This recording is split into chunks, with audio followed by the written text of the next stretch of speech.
If you've been keeping up with the basketball world, you would know that Shams Charania just reported that the Lakers have traded Anthony Davis for Luka Doncic. So this trade is the biggest trade that has happened in possibly the last 2 or 3 years. The last big trade was Karl Anthony Towns and Julius Randle, but that is nowhere on the same level as 2 real stars being traded away from their teams. Shams also reported that none of the stars of any team knew about this trade. So Luka Doncic, Anthony Davis, and even LeBron James were not aware that this would happen. This just happened out of the blue. There was no build up to this either. After the Lakers win against the Knicks, Luka Doncic traded to the Lakers.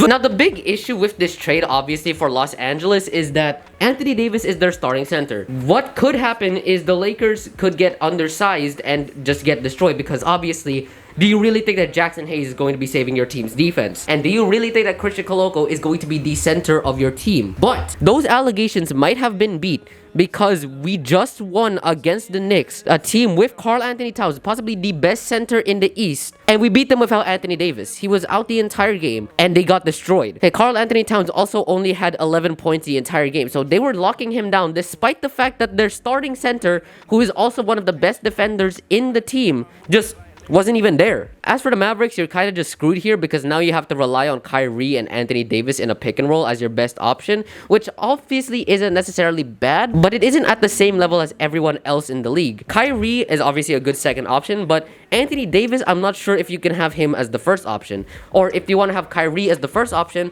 I'm not too sure if that's also going to work out for you. Also, the Mavericks are turning into a retirement home because Anthony Davis is 31 years old. Kyrie's also getting pretty old. Klay Thompson is on their team. Their future is Derek Lively. Now, as for the Lakers, obviously this is a really good trade for the Lakers since now they have one of the greatest players in the league. Luka Doncic just got done carrying his entire team to the finals, and now he's on the Los Angeles Lakers with LeBron James. You even got Shams over here tweeting, having to confirm the fact that it is in fact real, because this is the most fake trade I have ever seen in my entire life. If you show me this picture last year, after the Lakers just got done getting whooped by the Nuggets, I would not believe you. As a Minnesota Lakers fan, this guy right here has started as the devil and is now a saint. Luka Doncic might actually save the season fully for the Lakers. Not that it needed saving, but more of because people were still doubting the Lakers' ability to win a ring. But now everyone in the league is shook by this movement. Even players in the league are absolutely distraught at this because there was nothing being said before this. Oh yeah, by the way, the whole trade, Max Christie got traded.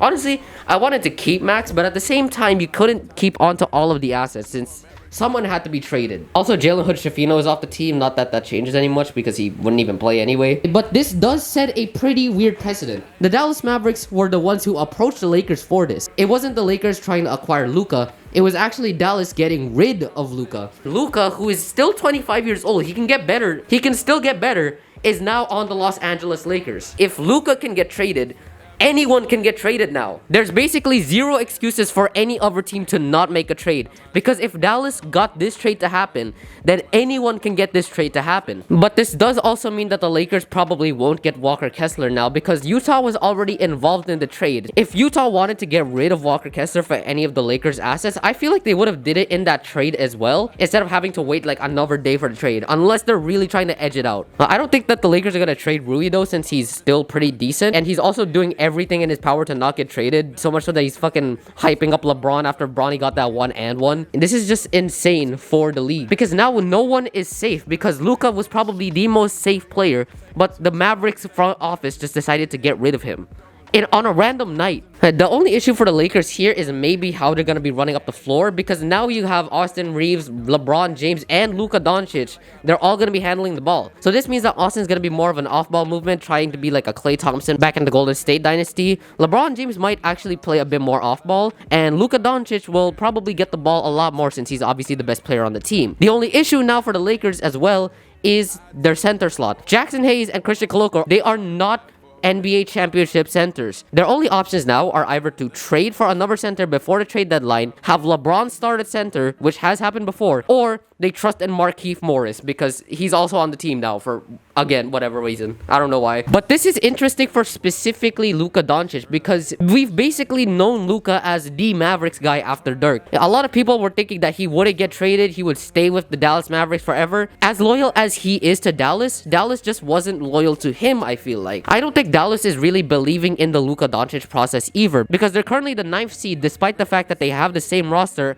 as the ones that got to the finals. So the question now is, why did the Dallas Mavericks do this? Because there is no reason for them to do this. They just did this. I'm dead convinced that the Dallas Mavericks GM literally just went into my NBA, made this and said, yo, Rob, trade me AD for Luka. This does mean we're going to be seeing Kyrie and Anthony Davis in pick and rolls, which could be pretty interesting. Two of the best LeBron teammates traded for the best LeBron teammate now. This is just mind-boggling. This doesn't even feel real now that this is an actual picture that can happen. There was basically zero build-up to this trade, by the way. It just happened out of nowhere. They just decided to do it. This was not a GM move. This was a front office move. Here's the thing. LeBron has finally tweeted about it, and it's really just responding to a tweet that was spreading fake-ass news. But honestly, I feel like the front office traded AD because he is supposed to be the best player in the team, but he isn't really that guy. Like, yes, he was good at the start of the season, but at the same time, during a few nights, you can see that he didn't really put out as much effort as he wanted him to. Of course, he's a really good player,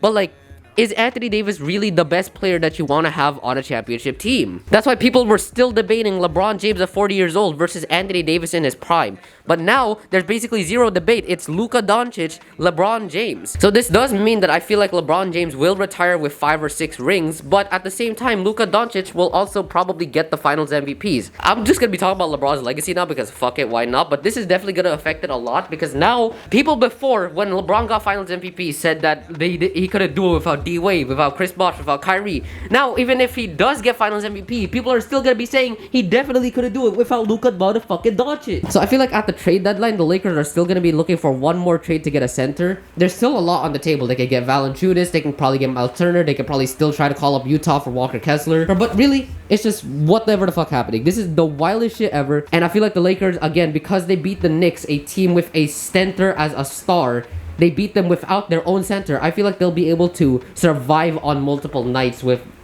players like, let's say, like teams with Embiid playing at max or something, or Nikola Jokic, Giannis. They could probably still play pretty decently well against teams with centers as stars. This does mean that the backcourt defense is also going to be a bit ass now since Max Christie is gone. So there goes the defensive hell lineup with Gabe Vincent, Max Christie, Dorian Finney-Smith, Jared Vanderbilt, and Anthony Davis. This does give up a bit of defense on the Lakers end, but I feel like they'll get past it. I mean, come on. You can't go wrong when you have Luka Doncic on your team now. But that's really all from me. This is just insanity. I had to step out of my shell of Genshin basketball to talk about just basketball.